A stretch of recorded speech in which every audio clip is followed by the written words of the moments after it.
रखा गया और उस पर पूरा पूरा बात बाबा अम्बेडकर ने कही। और इसीलिए कहते हैं कि यहाँ पर ये शहर को नागवंशियों के शहर के कारण मैंने इसको चुना है और इसलिए मैंने धम्म दीक्षा का शहर सबसे पहले को बनाया है। तो इस तरह से उन्होंने जोर देते हुए बातों को समझाने की कोशिश की।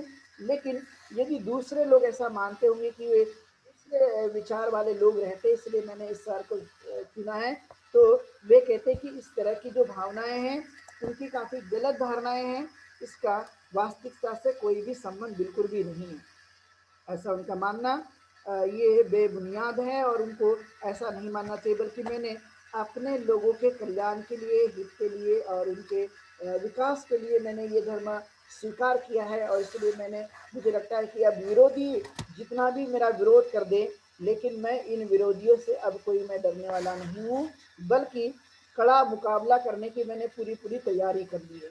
और इसके लिए सबसे बड़ा मैंने काम किया है वो है इस देश में जो पुरानी मान्यता पर जीने वाले लोग थे उन मान्यता को छोड़ने के लिए मैंने बौद्ध धर्म का अंगीकार करने के लिए मैंने पूरा पूरा ये तैयारी किया है।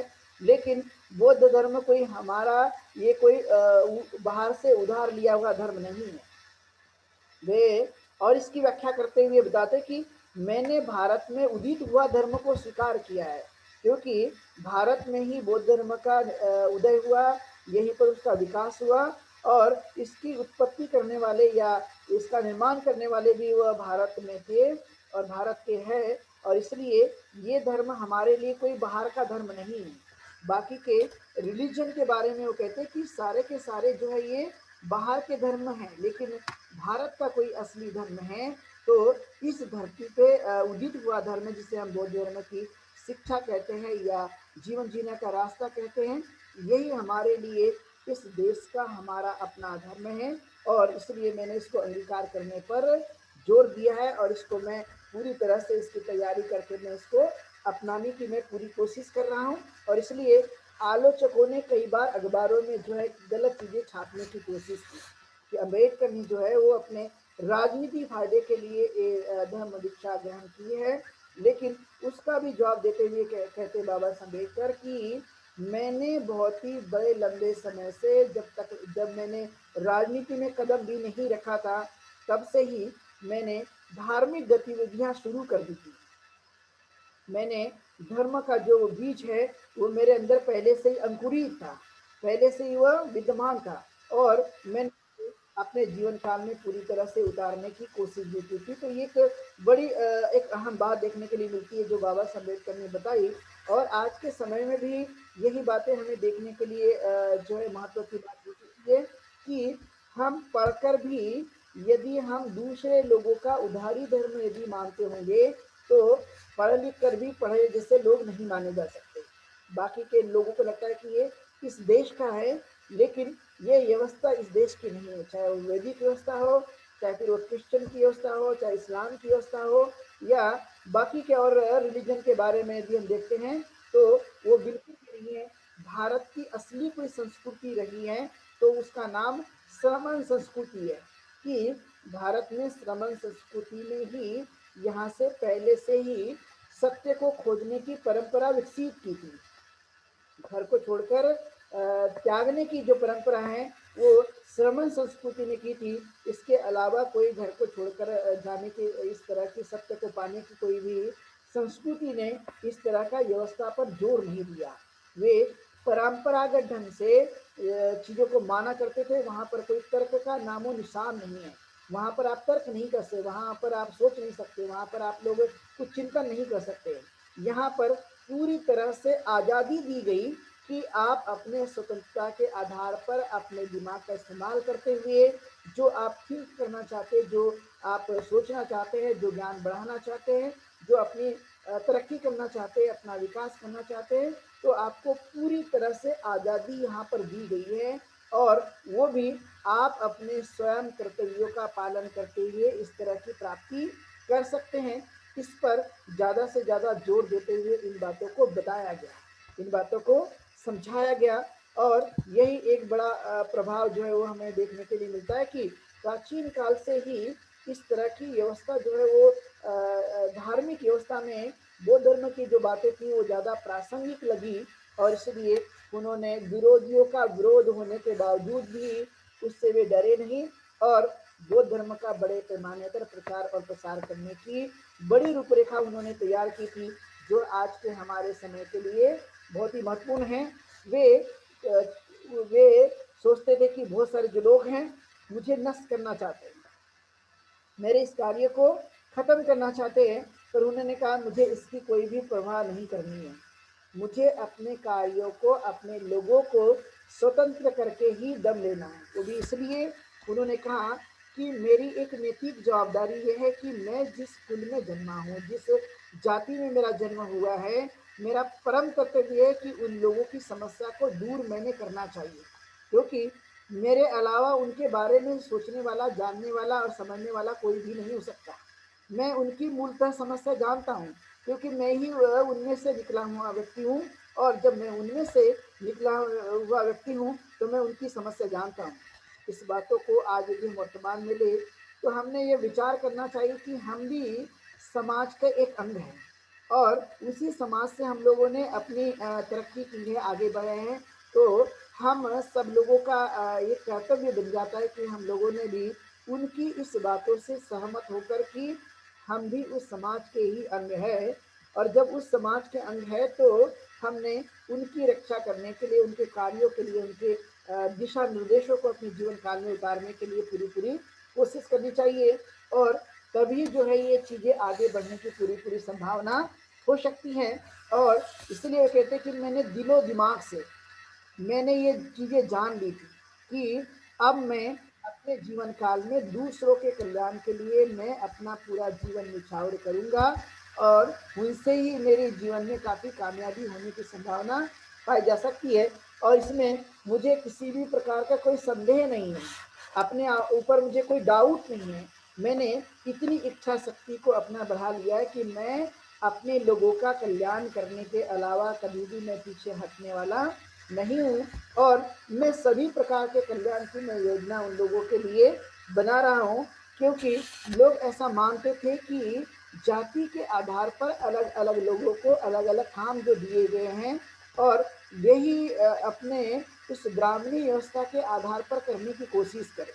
उन्होंने कहा कि अधिकतर लोग जो है मरे हुए जानवरों का मांस, यानी मरे हुए पशु को उठाने का जो काम था वो स्पेशली जो है अनुसूचित जाति के लोगों को दिया गया था, और इसलिए बाबा साहब अम्बेडकर की धारणा थी कि जो व्यक्ति पशु को पालता है वो मरने के बाद जो है वो अनुसूचित जाति को ही क्यों देता है, वो उसका अंतिम संस्कार खुद क्यों नहीं करता, जिसका पशु है उन्होंने ही उसका अंतिम संस्कार करना चाहिए, लेकिन ऐसा बिल्कुल भी नहीं होता।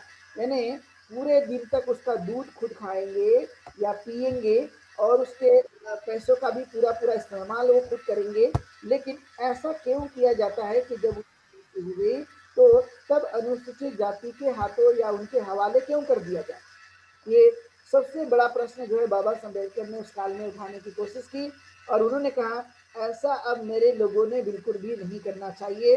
वो इसलिए नहीं करना चाहिए क्योंकि ये अपने फायदे के लिए इस काम को तो करेंगे, लेकिन साथ में हमारा सम्मान बिल्कुल भी नहीं करेंगे। बाबा साहब अम्बेडकर व्यवसाय को ये सम्मान के साथ जोड़ना चाहते थे। उनकी कोशिश थी कि व्यक्ति का सम्मान होना चाहिए, बिना सम्मान के व्यक्ति का जीवन अच्छा संभव नहीं है, और जब तक वो सम्मान नहीं प्राप्त हो जाता तब तक वो चीज़ें करने की कोई संभावना नहीं होनी चाहिए। इस पर मूलतः उन्होंने जोर देते हुए इस कार्य को आगे करने के लिए बताया कि काम में सम्मान का होना जरूरी है, बिना सम्मान हुए हुए उस काम को करना नहीं चाहिए, और इसलिए उन्होंने कहा धर्मांतरण करना जरूरी है। आपको लोग नीच मानते हैं, आपको लोग अछूत मानते हैं, लोग आपको सम्मान की नज़र से नहीं देखते हैं, तो व्यक्ति होने के नाते, मनुष्य होने के नाते हमारी इतनी भी रिस्पॉन्सिबिलिटी नहीं है या इतना भी हमारा जीवन नहीं है कि लोग हमें जो है वो सम्मान की दृष्टि से देखें, और इसलिए हर काम में बाबा साहब अम्बेडकर की जो सोच थी वो सम्मान के साथ में हर चीज़ को प्राप्त करना। यदि सम्मान के साथ में हर चीज़ को प्राप्त किया जाता है तो ये चीज़ें सामने आएगी, और इसलिए उस काल में जो है कई तरह के जो न्यूज़पेपर थे, केसरी नाम का न्यूज़पेपर था, उस केसरी नाम के न्यूज़पेपर में बाबा साहब अम्बेडकर के इस स्टेटमेंट को छापा गया था, स्पेशली कि लोगों ने इस बात से छापने की कोशिश की थी कि बाबा साहब अम्बेडकर धर्म दीक्षा देने के बाद में लोगों को ये बिगाड़ने का काम कर रहे हैं कि अपने पुस्तौली जो व्यवसाय है उस व्यवसाय से ये दूर कराना चाहते हैं। और इसलिए केसरी नाम के अखबार में बाबा साहब अम्बेडकर की कई बातें छपी हुई थी और उन्होंने कहा कि ऐसा बिल्कुल भी नहीं होना चाहिए। वो फिर उन्होंने कहा कि ये कोई फ्री में काम नहीं करते। उन्होंने कहा कि मरे हुए जानवर की खाल निकालते हैं, उसका सींग निकालते हैं और उसकी हड्डी भी निकालते हैं और बेचने में उन्हें जो है 500 रुपये मिलते हैं। तो उन्होंने कहा और साथ में मांस भी इन्हें मिल जाता है, मरे हुए जानवरों का मांस भी इन्हें मिल जाता है। तो इतनी सारी आमदनी जो है इस काम को करने के लिए होती है। तो बाबा साहब अम्बेडकर ने इसका ठीक उल्टा कहा था कि यदि 500 रुपये आमदनी यदि इससे प्राप्त होती है तो हम जो है इनको दुगना देंगे। लेकिन ये आमदनी के नाम पर यदि हमसे कहा करते कि आमदनी होती है इनको इन चीज़ों को करने से, लेकिन वे कहते आमदनी महत्व की नहीं है, लेकिन सम्मान ज़्यादा महत्व का है। बिना सम्मान के जो है व्यक्ति सही मायने में जी नहीं सकता। इसलिए उन्होंने कहा कि मैं चाहो तो इसके बदले दुगने पैसे दे सकता हूँ और दुगने पैसे देकर जो है वो उनसे आप काम करिए। उन्होंने कहा जिसने हमें ये थोपा है, जिसने हमसे ये काम कराया है, मैं उनसे ही ये कहना चाहूँगा कि अब आप समझते हैं कि इससे इसका आमदनी का 500 रुपीज़ मिलता है, 500 रुपये मिलते हैं। अब मैं इसके उल्टे 1000 रुपये में आप लोगों को दूंगा, लेकिन आप इस काम को करना शुरू करें क्योंकि गाय आपकी है, पशु आपका है, तो आप अंतिम संस्कार भी आप लोगों ने ही करना चाहिए। इस तरह की सोच को बाबा साहब अम्बेडकर ने उस काल में डेवलप करने की कोशिश की और इसलिए उन्होंने उस बात को सामने उठाया था और इसलिए उन्होंने कहा कि मैं अपना लोगों का जीवन जो है वो सम्मान पूर्वक कैसे जिया जा सकता है, इसको मैं ज़्यादा देखना चाहता हूँ।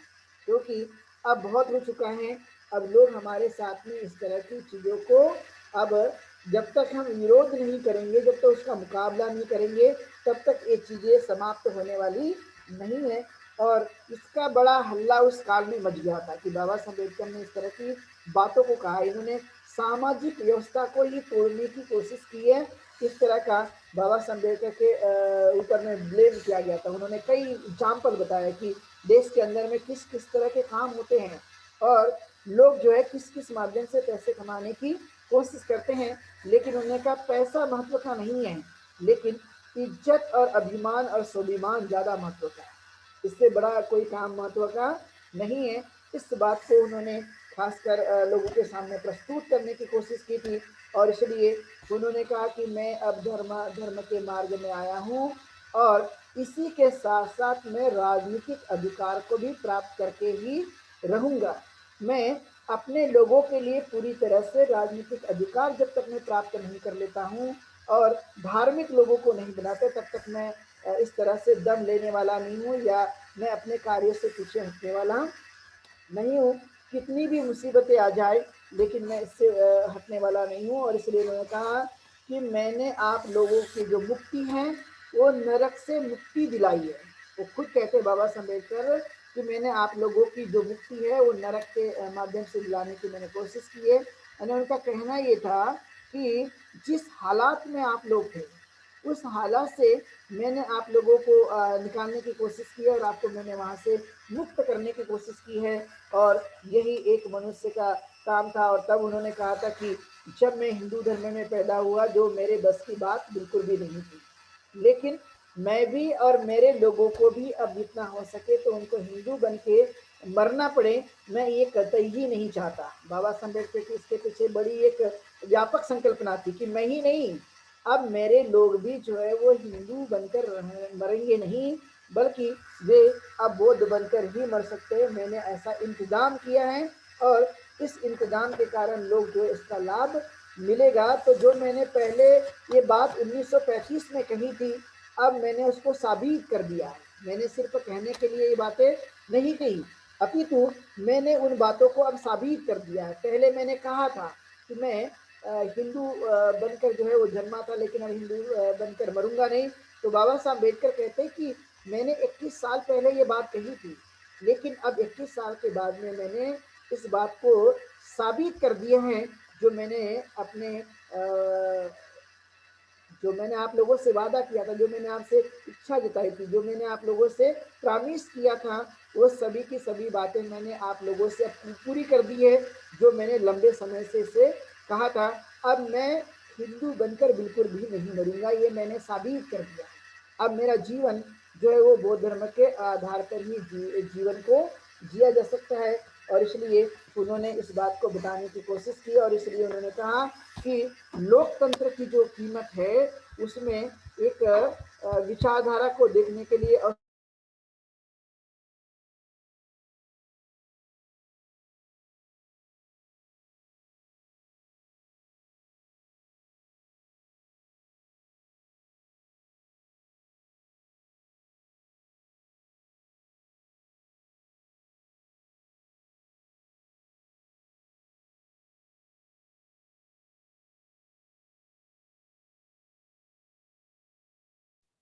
पंथी जी आवाज नहीं आ रही।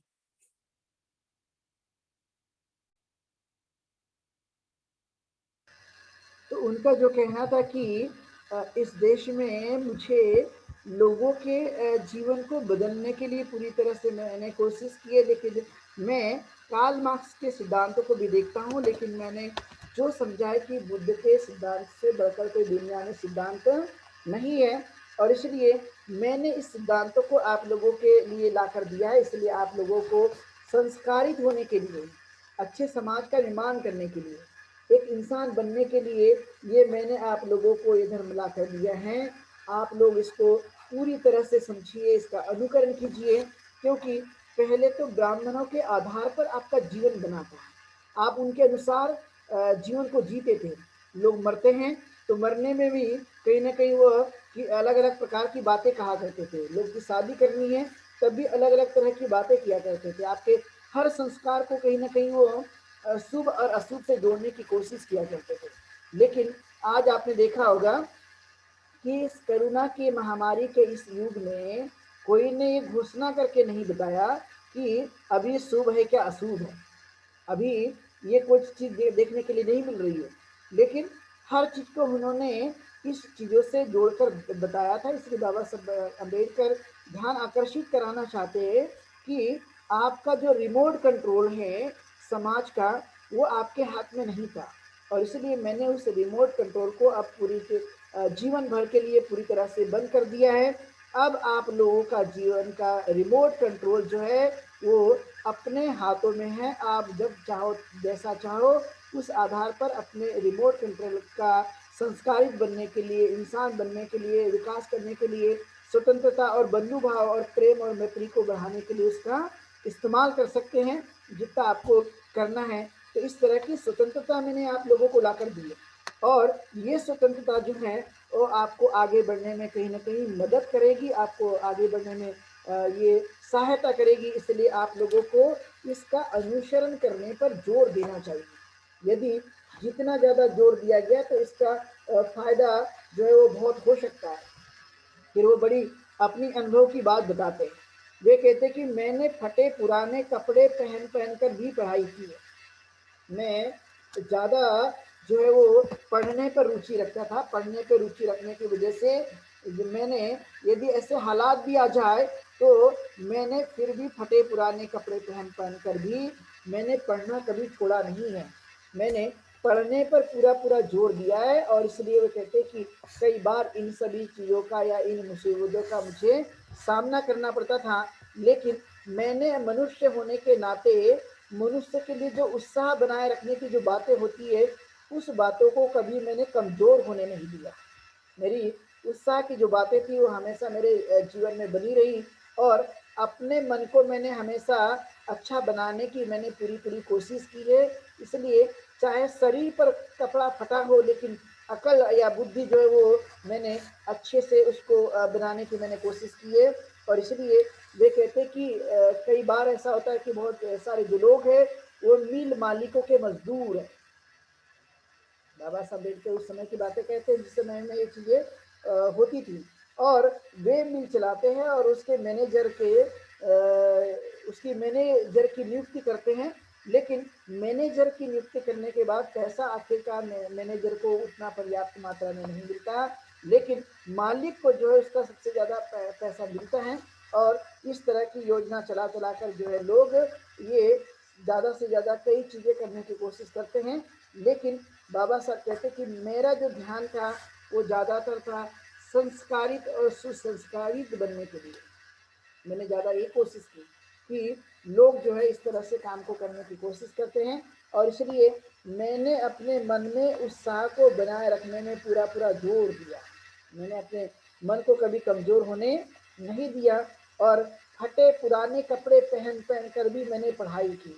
मैंने अपने आप को आगे बढ़ाने की पूरी पूरी कोशिश की, और स्कूल में जाने के लिए मुझे पानी तक पीने नहीं दिया जाता था, लेकिन फिर भी मुझे कई बार जो है वो इस तरह का सामना करना पड़ा, लेकिन फिर भी मैं स्कूल में मुझे पानी नहीं मिला तो कोई बात नहीं, लेकिन मैंने अपनी पढ़ाई करना कभी भी छोड़ा नहीं। उसको मैंने बराबर करते रहा, और उसका लाभ भी जो मुझे मिलने की पूरी संभावना हुई। और वे कहते कि प्राइमरी स्कूल में तो मेरे साथ ऐसा हुआ ही, लेकिन जब मैं मुंबई गया तो मुंबई में भी मेरे साथ एलिफिस्टन कॉलेज में भी इस तरह का व्यवहार मेरे साथ किया जाता था, क्योंकि वहाँ पर भी जो है मेरे साथ मुझे वहाँ पर भी सार्वजनिक रूप से पानी पीने नहीं दिया जाता था। इसी प्रकार की जो है ये स्थिति वहाँ पर भी थी। तो इस तरह का वो अपनी बातों में वर्णन करते हैं, और वे कहते हैं कि अब मैं जान चुका था कि ये स्थिति कब तक बनी रहेगी। ये स्थिति का जो है ऐसा हमेशा के लिए बने रहना क्या मेरे लिए ऐसा विचार करना अच्छी बात है, वो अपने आप से पूछते थे। और फिर उन्होंने कहा नहीं, ये ऐसा नहीं, सिर्फ बाबूगिरी से काम चलने वाला नहीं है। फिर इसमें वो बात को जोड़ते कि यदि मैंने ऐसा किया भी होता और बाबू बनकर सिर्फ काम किया होता, तो ऐसे में बाबूगिरी ही हो सकती है, लेकिन यदि समाज में परिवर्तन लाना है तो उसमें हमें एक्शन लेना होगा, कार्य करना होगा, और कार्य को बढ़ाने की कोशिश करनी होगी। और इसलिए आपने देखा होगा कि अधिकतर आपने भाषणों में सुना होगा कि बाबा साहब अम्बेडकर ने कहा कि क्लर्क बनने से अच्छा है कि समाज का काम करो। जो आपने सुना होगा, बहुत बार ये कहा करते थे। बाबा साहब अम्बेडकर ने यही ये बात कही कि बाबूगिरी से कुछ ज़्यादा खास काम होने वाले नहीं हैं। जब तक आप समाज के हित के लिए, समाज के उत्थान के लिए यदि कार्य नहीं करते, तब तक समाज में बदलाव आने की और चेतना आने की संभावना नहीं पाई जाएगी। और इस पे हमें ज़्यादा से ज़्यादा जोर देने पर कोशिश करना चाहिए। इसी का हमें हमारे ऊपर में जो है वो असर हो सकता है। इसलिए उन्होंने कहा कि मुझे ना कोई हिंदू बनना था, ना मुझे मुसलमान बनना था, मुझे सिर्फ और सिर्फ बुद्ध का अनुयायी बनना था, क्योंकि मैंने अपने गुरु का सिलेक्ट कर लिया था। गुरु इन द सेंस कि मैंने अपने मार्गदाता को मैंने जान लिया था कि तथागत गौतम बुद्ध से बढ़कर दुनिया में कोई मार्गदाता नहीं है। और इसीलिए मैंने अपने मार्गदाता को जान लिया था, पहचान कर ली थी, और इसलिए तथागत गौतम बुद्ध से बढ़कर दुनिया में, संसार में कोई मार्गदाता नहीं हुए। इसलिए मुझे उनकी जो है शरण में जाने का मेरा पूरा मन जो है वो स्वाभाविक तौर पे आया था, और इसलिए मैं चाहता हूँ कि ये चीज़ें जो है मैं करते रहूँ, और समाज की लड़ाई को लड़ने में मैं अपनी अहम भूमिका रख सकूँ। क्योंकि समाज में जब तक परिवर्तन नहीं आएगा, जब तक हम उनकी बातों को ऊपर नहीं करते हैं या उठाते नहीं हैं, उनमें बदलाव लाने की कोशिश नहीं करते हैं। और इसलिए मैं बहुत बार पढ़ लिख करके जो भी कार्य करता था, तो मेरे दिमाग में जो है वो हमेशा यही बातें चलती रहती थी। बात ये थी कि मुझे पढ़ना तो है, लेकिन किसके लिए, क्यों पढ़ना है। तो उनके आंखों के सामने हमेशा समाज का चित्र जो है वो आया करता था, और इसलिए उनकी लड़ाई लड़ने पर वो ज़्यादा जोर दिया करते, उनकी लड़ाई को लड़ने की पूरी पूरी कोशिश किया करते थे।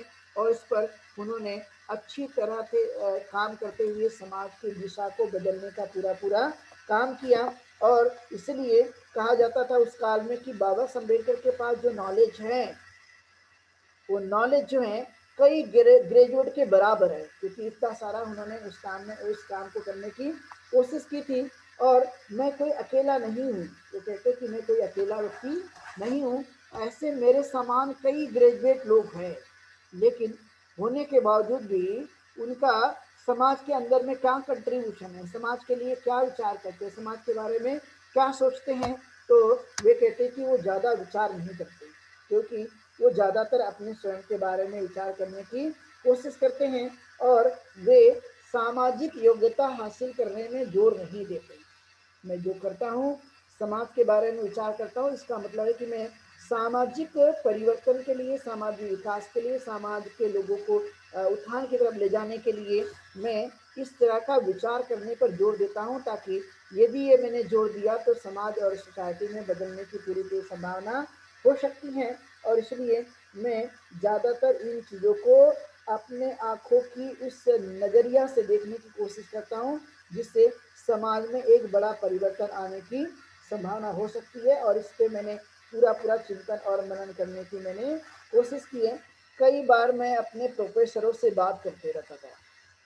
एक बार जो है उनसे बात की गई और कहा गया कि भारत के अंदर में जो है जो व्यवस्था है उसको आप मिटाने के लिए क्यों विचार करते हैं, या उन्हें मिटाने के लिए प्रयास क्यों करते हैं, क्योंकि वो तो पहले से ही व्यवस्था चलते आ रही है। तो जिन व्यवस्था को भारत के अंदर में पहले से ही माना जाता है, तो क्या उस व्यवस्था को ही चलाने की कोशिश करनी चाहिए। तो बाबा साहब अम्बेडकर ने कहा कि जो व्यवस्था समाज के कल्याण के लिए नहीं है, चाहे वो कितनी भी पुरानी हो, लेकिन वो हमारे लिए काम की नहीं है, इसलिए उसे हमें परिवर्तन करना ही हमारे लिए एक उपाय है। परिवर्तन करना ही मेरे लिए एक प्रयत्न का काम होगा। और इसलिए मुझे यह आगे बढ़ाने के लिए लोगों को मैंने ये काम छोड़ना चाहिए। इसलिए उन्होंने कहा चातुर्वर्ण की व्यवस्था, जातिवाद की व्यवस्था और गांधी जैसे काम करने वाले लोगों के जीवन के आधार पर जो उन्होंने विचार दिए, उन सब की वैचारिक व्यवस्था को हमने बिल्कुल भी जीवन काल में मानने की कोशिश नहीं करनी चाहिए, बल्कि इसे हमें अपने जीवन से निकाल देना चाहिए। और बौद्ध धर्म ही हमारा विकास कर सकता है, इसके अलावा कोई उपाय नहीं है। यदि हम लोगों का उत्थान हो सकता है तो सिर्फ और सिर्फ बौद्ध धर्म के माध्यम से ही हो सकता है। इस तरह का बाबा साहब अम्बेडकर ने अपने विचार को व्यक्त करने के लिए कोशिश की।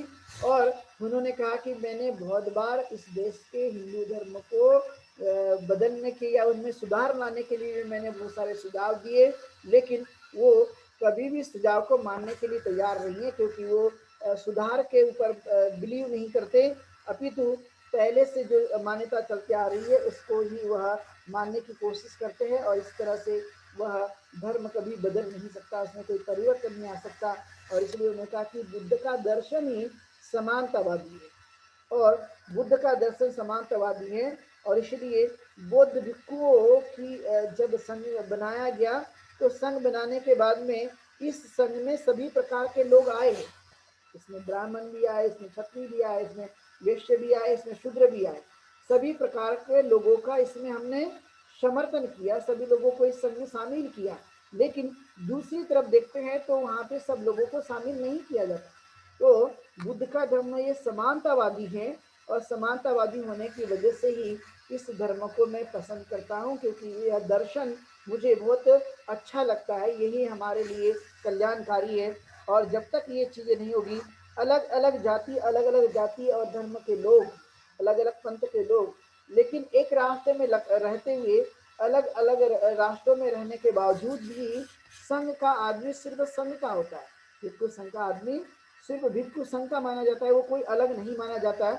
और इसलिए अन्य राष्ट्रों का व्यक्ति भी वह एक जैसे ही माना जाता है। इस तरह की संज्ञा उन्होंने बताते हुए की। और फिर उन्होंने कहा कि मैं ऐसा मान चुका हूँ कि बौद्ध का धर्म जो है ये महासमुद्र की तरह है, महासागर की तरह है, जहाँ पर अनेक नदी नाले आकर मिलने पर वो अपना अस्तित्व खो देते हैं। उसी तरह से बौद्ध का धर्म है कि यहाँ पर जहाँ जहाँ से भी लोग आए, आने के बाद में वो अपना अस्तित्व खो देते हैं, और एक एक साथ जो है एक संग में वह परिवर्तित हो जाते हैं महासागर की तरह। और हमने यही बात माननी चाहिए। इसलिए उन्होंने कहा कि अलग अलग नदियों का जो स्वरूप है, वो जब तक वो समुद्र के पास आती है तब तक उसका नाम रहता है। कोई महानदी है, कोई नर्मदा है, कोई गंगा है, कोई कावेरी है, और कोई अलग अलग नदियां हैं, तो उनका नाम अलग अलग होता है। लेकिन जैसे ही वो समुद्र में मिल जाते हैं, तो समुद्र में मिलने के बाद उनका नाम बिल्कुल भी नहीं रहता, वो समुद्र कहलाता है। और इसलिए उनका कहना था कि ये जो भावना है ये तथागत गौतम बुद्ध के संग में है, तथागत गौतम बुद्ध के धम्म में है। और उन्होंने साबित कर दिया था कि सभी लोगों को इसमें समाहित किया जा सकता है, संघ में सभी प्रकार के लोग आ सकते हैं। और इसलिए उन्होंने कहा कि ऐसे करने की कोशिश तथागत गौतम बुद्ध ने की। और इसलिए मैं तथागत गौतम बुद्ध को एक मैं महापुरुष के रूप में मानता हूँ, एक आदर्श के रूप में मानता हूँ कि ऐसा पहले किसी ने करके देखा नहीं है। लेकिन तथागत गौतम बुद्ध ने जो है वो सबको समाहित कर लिया, सबको एक रूप कर दिया, सबको इकट्ठा कर दिया, सबको एक जैसी शिक्षा देने की उन्होंने कोशिश की, सबको बंधु भाव के साथ व्यवहार करने की कोशिश की है, सबके प्रति करुणा और मैत्री का भाव रखने की कोशिश की है। और यही उनके आदर्श के कारण, उनकी इन शिक्षाओं के कारण, उनके समता के कारण जो है मैं उन्हें काफ़ी पसंद करता हूँ कि उन्होंने इस तरह का काम करने की पहली बार कोशिश की है। और इसलिए मैं धर्मांतर करने के बाद अब मैं ये समझ सकता हूँ कि मैं इन चुंगलों से मैंने अभी अब छुटकारा पा लिया है कि मैं अब वही आदमी बनकर नहीं रहूँगा, क्योंकि मैं पहले तो हिंदू बनकर रहने की वजह से मुझे वैसा ही व्यवहार करना पड़ता था या किया जाता था। लेकिन अब मैं बौद्ध हूँ तो मेरे जैसे लोगों का उस तरह से व्यवहार करना उनके लिए अब मुश्किल काम है, क्योंकि अब मैं वैसा नहीं हूँ। और इसलिए अब मैं अपने आप को महार भी नहीं मानता हूँ। बाबा साहब अम्बेडकर और आगे कहते हैं कि मैं अब मैं खुद भी अब महार नहीं मानता हूँ। और आप लोगों को भी मैं बताना चाहता हूँ कि आप भी जो है इस तरह से ना माने, बल्कि बुद्ध है ऐसा मानने पर ज़्यादा जोर दें। यदि आप जिस दिन बुद्ध है ऐसा मानने पर जोर देंगे तो उसका लाभ जो है आपको मिलेगा। और आपका कोई भी अपमान या कोई भी आपको सजा बिल्कुल भी नहीं देगा, क्योंकि यही चीज़ है, यही एक ताकत है जो आपको ऊपर उठाने के लिए कहीं ना कहीं मदद करेगी। और इसलिए आप जो है इस बात पर जोर देने के लिए आगे बढ़ने पर कोशिश कीजिए। और जितना यदि आपने कोशिश किया कि बौद्ध बनने पर जोर दिया तो आपके साथ कोई भी जो है वो नाइंसाफ़ी नहीं करेगा, आपके साथ में कोई ऊंचा नीचा नहीं मानेगा, क्योंकि जाति के आधार पर इस देश में ऊंचा और नीचा माना जाता है। जब हम बौद्ध हैं तो बौद्ध के आधार पर कोई ऊंचा नीचा हमें नहीं मानेगा और कोई भी हमें कमज़ोर नहीं समझेगा। तो इस तरह से वो बात बताने की कोशिश करते हैं। और फिर वे कहते हैं कि हम ऐसे वर्ग को भी देखा जाता है, जो कोई बड़ा आदमी है, कोई छोटा आदमी है, कोई अमीर आदमी है, कोई गरीब आदमी है। तो उन्होंने कहा कि संघ में सभी जो लोग हैं वो एक समान ही है, इसमें कोई बड़ा और छोटा नहीं है, वो सभी समान है। इस तरह की भावना, इस तरह की फीलिंग्स, इस तरह की जो विचार है वो मनुष्य के मन में आने की संभावना होनी चाहिए। और उन्होंने कहा कि सबसे ज़्यादा यदि कोई धर्म की ज़्यादा ज़रूरत है यानी स्वीकार करने के लिए, तो बाबा साहब अम्बेडकर कहते हैं कि गरीब लोगों को जल्दी से जल्दी धर्म का अनुकरण करने में या उनको स्वीकार करने पर जोर देना चाहिए। यदि गरीब आदमी धर्म का अंगीकार करता है तो इसके कई फायदे होने की पूरी पूरी संभावना हो सकती है।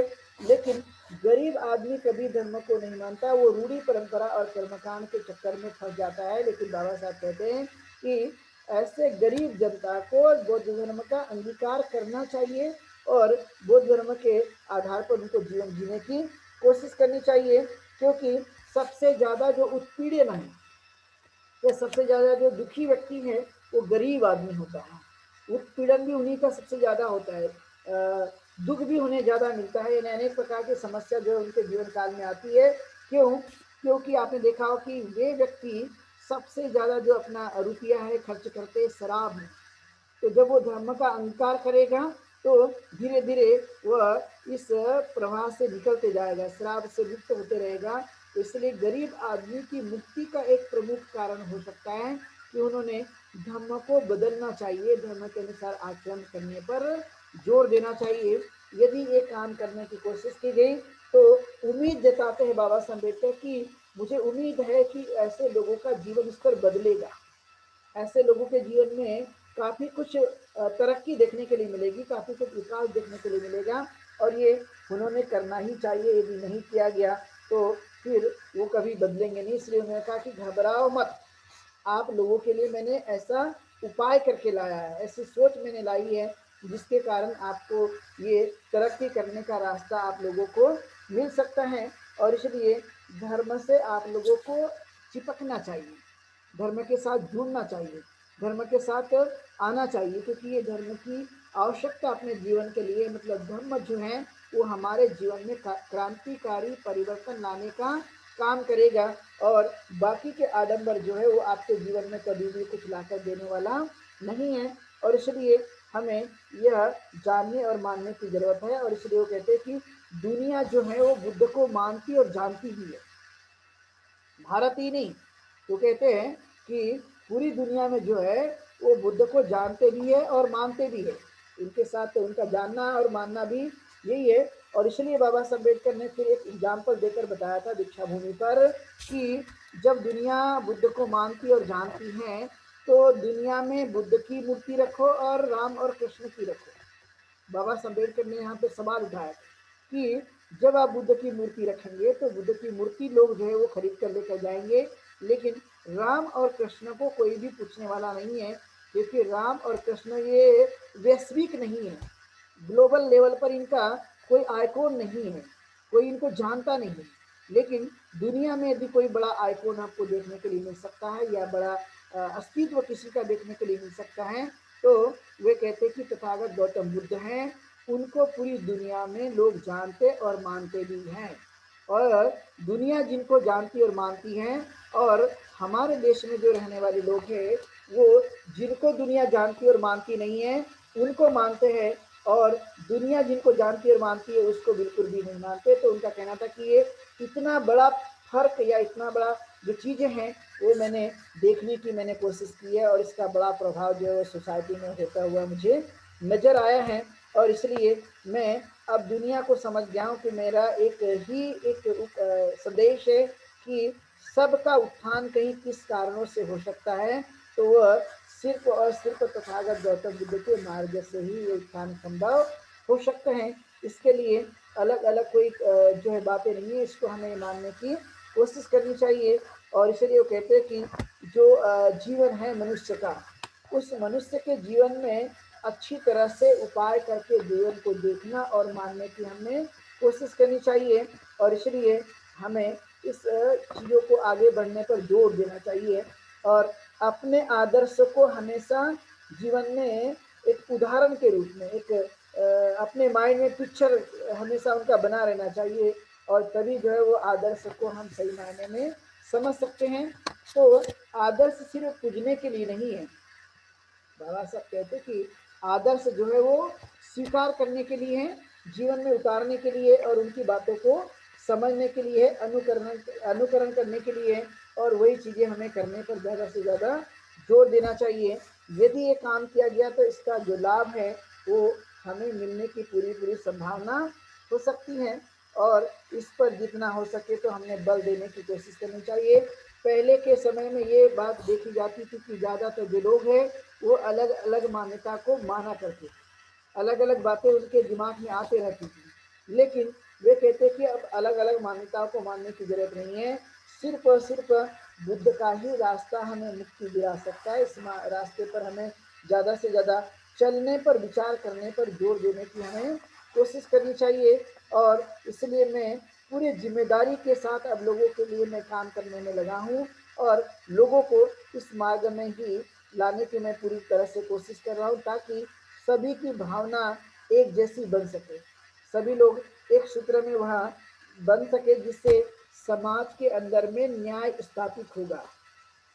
यदि ऐसा सब लोगों ने समझा तो समाज में जो है वो न्याय स्थापित होने की पूरी पूरी संभावना होती है, और इसको हमें मानने की कोशिश करनी चाहिए। और इसलिए बाबा साहब अम्बेडकर ने कहा कि ये बात तो मैंने सब कह दी है, और कहने के बाद आप लोगों को इसको मानना भी है और समझना भी है। और इसलिए कहते हैं कि हम सब लोगों ने आमदनी का 20वां हिस्सा जो है वो समाज कार्य करने पर देना चाहिए। ये बाबा साहब अम्बेडकर ने नागपुर में दीक्षा लेने के बाद में इस बातों को कहा था कि आप लोगों को लगता होगा कि धर्म के प्रचार और प्रसार के लिए मैं विदेश से धन लेकर आऊँगा, तो ये आप अपनी गलत फहमी में मत रहिए, बल्कि मैंने आप लोगों के लिए जो रोजी रोटी की व्यवस्था की है और आप लोगों को उस गुलामी की जंजीरों से मैंने बाहर निकालने की कोशिश की है, और आप काफ़ी हद तक जो है वो आगे बढ़े हैं, तो आप जो भी करते होंगे उस कमाई का 20वां हिस्सा, आमदनी का 20वां हिस्सा जो है वो समाज कार्य पर देने की कोशिश करनी चाहिए और इसे हमें आगे ले जाने में मदद मिलनी चाहिए। तभी जो है वो हम लोगों ने बौद्ध धर्म के सच्चे अनुयायी के रूप में उसका प्रचार प्रसार करने में कहीं न कहीं योगदान दे सकते हैं और उन बातों को आगे बढ़ाया जा सकता है और यही मेरा एक असली संदेश है।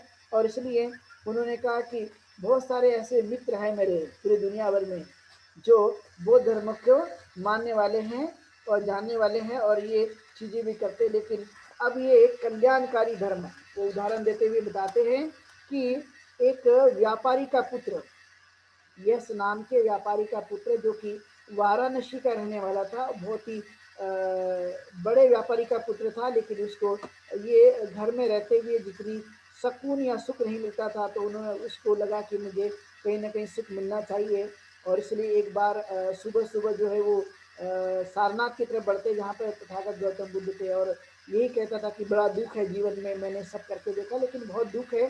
तो तथागत गौतम बुद्ध ने कहा कि मेरे पास सुख है, आप यहाँ पर आइए। और आने के बाद में वो बौद्ध धर्म का अंगीकार कर लेता है, मतलब दीक्षा ग्रहण कर लेता है और उसके सभी 40 जो साथी थे वो सभी के सभी जो है वो तथागत गौतम बुद्ध के विचारों से प्रभावित होकर वो धर्म का अंगीकार कर लेते हैं। तो ऐसे यश नाम के शक्ति पुत्र के साथ 40 लोग आए और तब से ये जो धर्म है वो आगे बढ़ा। तो तथागत गौतम बुद्ध की शिक्षाओं को बाबा साहब अम्बेडकर मानते कि ये आदि कल्याणं मध्य कल्याणं पर्योसानं कल्याणं, मतलब ये पहले भी, मध्य में भी और अंतिमतः भी ये कल्याणकारी शिक्षा है और इसका जितना हम प्रचार प्रसार कर सकते हैं उस प्रचार प्रसार करने पर ज़्यादा से ज़्यादा जोर देने की कोशिश करनी चाहिए।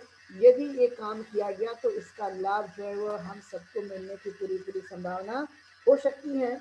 और इसलिए अब मैंने कई तरह की योजना बनाई है कि धर्म का प्रचार प्रसार इस देश में होना चाहिए और इसके लिए मैंने पूरी तरह से ये योजना बनाई है। और फिर बाबा साहब अम्बेडकर कहते हैं, जो कि बड़ी नई बात उस समय तक के लिए देखी गई, जो पहले कभी नहीं थी। बाबा साहब अम्बेडकर ने धम्म दीक्षा लेने के बाद में जो एक बड़ा मैसेज दिया था अपने इस भाषण के माध्यम से, वो ये था कि अब बहुत सारे लोगों ने बौद्ध धर्म का अंगीकार कर लिया। अब मेरे साथ लगभग 5 लाख लोगों ने बौद्ध धर्म का अंगीकार कर लिया। अब ये इनकी जिम्मेदारी है कि ये भी दूसरों को दीक्षित करने के लिए प्रेरित करें और दूसरों को इस प्रवाह में लाने की कोशिश करें। इसलिए बाबा साहब अम्बेडकर ने कहा था कि प्रत्येक व्यक्ति ने एक व्यक्ति को दीक्षा देनी चाहिए। उनका मतलब ये था कि आप सिर्फ अकेले बन के मत रहिए, जो अच्छी बात है, जो अच्छा जीवन है वो अकेले तक ही सीमित मत रखिए, उसका प्रचार और प्रसार करने की कोशिश कीजिए और उसे दूसरों तक भी पहुंचाने की कोशिश कीजिए, जब ताकि दूसरा व्यक्ति भी इस धर्म के सानिध्य में या इस धर्म का अंगीकार करने के लिए तैयार हो जाए। इसलिए वो कहते थे कि आपने जिसे मराठी में लेंगे तो इसे कहा जाता है दरेका ना दरेकाले दीक्षा द्यायच्या, जो बाबा साहब अम्बेडकर ने कहा था। तो ये जो बातें हैं उसको हमने आज वर्तमान में समझने की कोशिश करना। और वे कहते हैं कि मैं इस तरह की घोषणा करता हूँ, अंतिमतः उन्होंने कहा कि मैं इस तरह की घोषणा करता हूँ कि अब हमने लोगों को बदलने के लिए, लोगों में सुधार लाने के लिए, लोगों में परिवर्तन लाने के लिए कहीं ना कहीं जो है इसका प्रचार और प्रसार करने की कोशिश करनी चाहिए। ये बाबा साहब अम्बेडकर ने अपना नागपुर की दीक्षा भूमि पर सब लोगों के सामने, लाखों लोगों के सामने इस तरह के अपने विचार को प्रस्तुत किया था, जिनके बारे में हमने देखने की कोशिश की। तो हम लोग फाइनली ये मान सकते हैं कि उनका जो संघर्ष था, उनका जो विचार था, वो मानव के कल्याण के लिए, उनकी प्रगति के लिए, उनके सुख के लिए और उनमें बदलाव लाने का पूरा पूरा उन्होंने इंतजाम किया था। और आज के समय में भी यही एक बड़ी बात है। इसलिए उन्होंने कहा कि मेरा नया जन्म हो रहा है। आज भी ऐसे कई लोग हैं जो पुराने जीवन में जी रहे हैं, तो उनके जीवन में भी नया जीवन बनाने के लिए आज हमें इस तरह के काम को करने के लिए प्रेरित करना पड़ेगा। समय काल परिस्थिति के आधार पर जो है वो योजना बनानी होगी और जिससे हर व्यक्ति के जीवन में इस तरह की बदलाव लाने के लिए कहीं ना कहीं कोशिश करना होगा। ताकि हम सब लोगों का जो जीवन है वो नए जीवन के समान हो, नए व्यक्ति के समान हो, नए चीज़ों को हम बढ़ाने की कोशिश करें। और मूलतः दो बातों को उन्होंने फाइनली कहा कि हमने अपने जीवन में धर्म के प्रचार प्रसार के लिए कहीं ना कहीं 20वां हिस्सा हमने दान में देने के लिए कोशिश करना चाहिए। तो हमारे देश के अंदर में जयंती के नाम पर पैसा दे देते हैं, जयंती आली ने साजरा करायची तर चांगले पैसे द्यायचे, ज़्यादातर लोग ऐसा सोचते हैं। लेकिन जब प्रचार प्रसार के लिए योजना बनाई जाए तो प्रचार प्रसार के लिए ये जो है वो हमने अपना 20वां हिस्सा देने की कोशिश करनी चाहिए कि एक महीने में जो कुछ भी 20वां हिस्सा होता है तो वह कोई मांगे ना मांगे लेकिन फिर भी हमने अपनी तरफ से देने की कोशिश करनी चाहिए, क्योंकि हमें बाबा साहब अम्बेडकर ने योग्य बनाया। यदि वो हमारे लिए इस तरह का अधिकार नहीं देते तो योग्य नहीं बनाते तो हमारे पास जो भी जनरेट होता है, जो भी हम लोग अभी प्राप्त करते हैं वो भी हमारे पास नहीं पाया जाता। इसलिए हमने इन बातों को जानने और समझने की कोशिश करनी चाहिए। उन्होंने कहा कि फाइनली हमें दान देना चाहिए। उनको उनका कहने का मतलब ये था कि क्योंकि उस समय हमारे लोगों को आदत नहीं थी। आदत क्या थी कि मंदिर में जाना है तो वहाँ पर दान देकर आना है।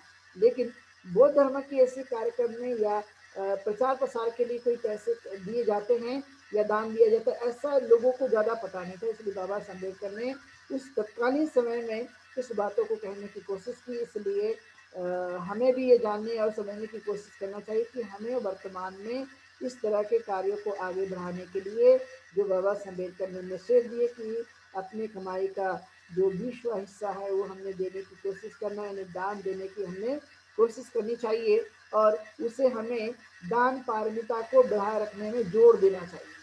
व्यक्ति कंजूस नहीं बल्कि परोपकारी बनने की हमने कोशिश करनी चाहिए। जितना देगा उससे उतना ही वह रिटर्न भी मिलता है। ये बात हमें ध्यान में रखने की कोशिश करनी चाहिए, जो एक बड़ा महत्वपूर्ण संदेश बाबा साहब अम्बेडकर ने दिया था। तो इसे इस तरह से हमने समझकर कोशिश करना और जानने की कोशिश करना। बाबा साहब अम्बेडकर की जयंती के अवसर पर लगातार जो हमने 1 अप्रैल से लेकर 30 अप्रैल तक की जो योजना बनाई थी उसमें आज हम लोगों ने 22वां दिन कंप्लीट किया है। अभी और भी 8 दिन बाकी है, तो उस 8 दिन में भी हम लोग आप लोगों को देशना के माध्यम से बाबा साहब अम्बेडकर के विचार को बताने की कोशिश की जाएगी, ताकि हम उन विचारों को ताज़ा कर सकें, उनके विचारों को और भी गंभीर रूप से समझ सकें और उसकी पुनरावृत्ति करके हम अपने जीवन में याद रख सकें कि आखिरकार बाबा साहब अम्बेडकर ने हमें क्या बताया और हमें क्या करने की कोशिश करनी चाहिए। तो आज के इस अवसर पर इतनी ही बात कहते हुए यहीं पर रुकता हूँ। आप सब लोगों ने आज के इस धर्मदेशना के कार्यक्रम में शामिल हुए सब लोगों के प्रति मंगल कामनाएं। और धर्मपालन गाथा से आज के इस कार्यक्रम को हम लोग यहीं पर विराम देंगे। सब पाप सकरणं कुशलं स उपसम्पदं सचित्तपर्यदपनम् एतं बुद्धान शासनम् धम्मं चरे सुचरितं नतं दुचरितं चरे धम्मचारी सुखं सेति असमे लोके परं च न तावता धर्मधारो यावता बहुभाषति यो च पन्थे सुत्वानं धम्मं कायेन पश्यति सर्वे धर्मधरो होति यो धर्मं न पमज्झति नति मे शरणं गह्यं बुद्धो मे शरणं वरम्